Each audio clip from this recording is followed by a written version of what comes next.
So, in the next few minutes, I'm going to talk to you about some methods of studying cells. So firstly, let's look at microscopy. So when you are doing microscopy, you need to think about two parameters, and those are magnification and resolution.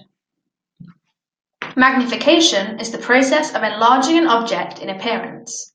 The image size is how big the object appears to be in a picture or a drawing, which will be usually in millimeters.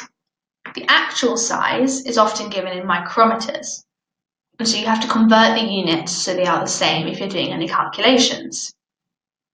To calculate magnification, you use this equation.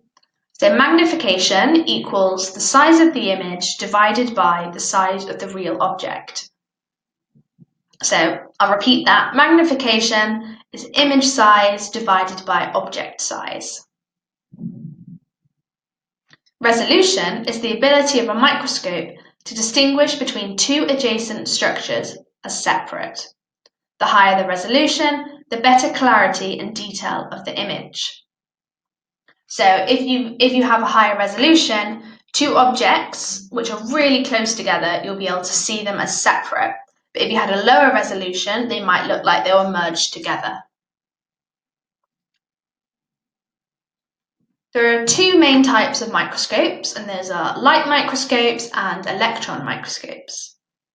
Light microscopes are also known as optical microscopes, and in these, visible light passes through and is bent through a lens system, and this enables the user to see the specimen.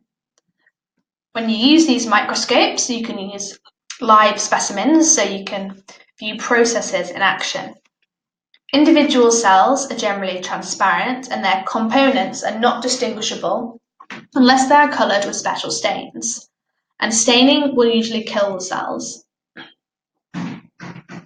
Most student microscopes, so the ones you've used, will have been light microscopes, and their maximum resolution is about 0.2 micrometers.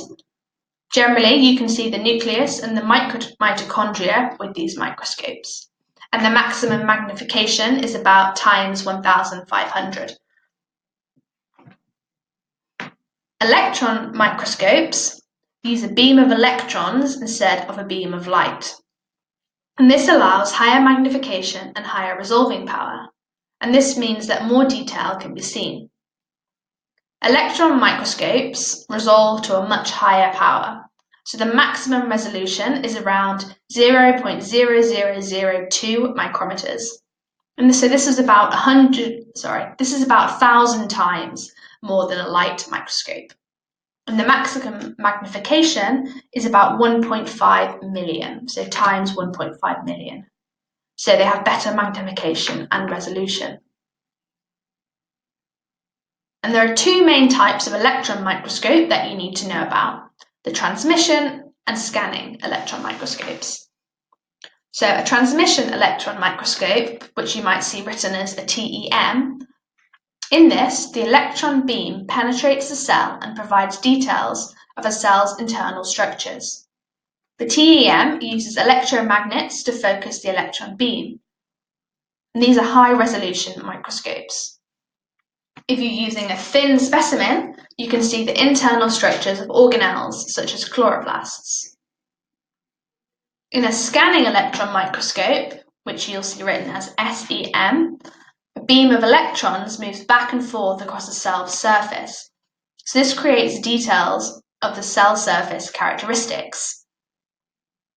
So in SEMs, they knock electrons off the specimen, and these electrons come together to form an image, and you can create a 3D image.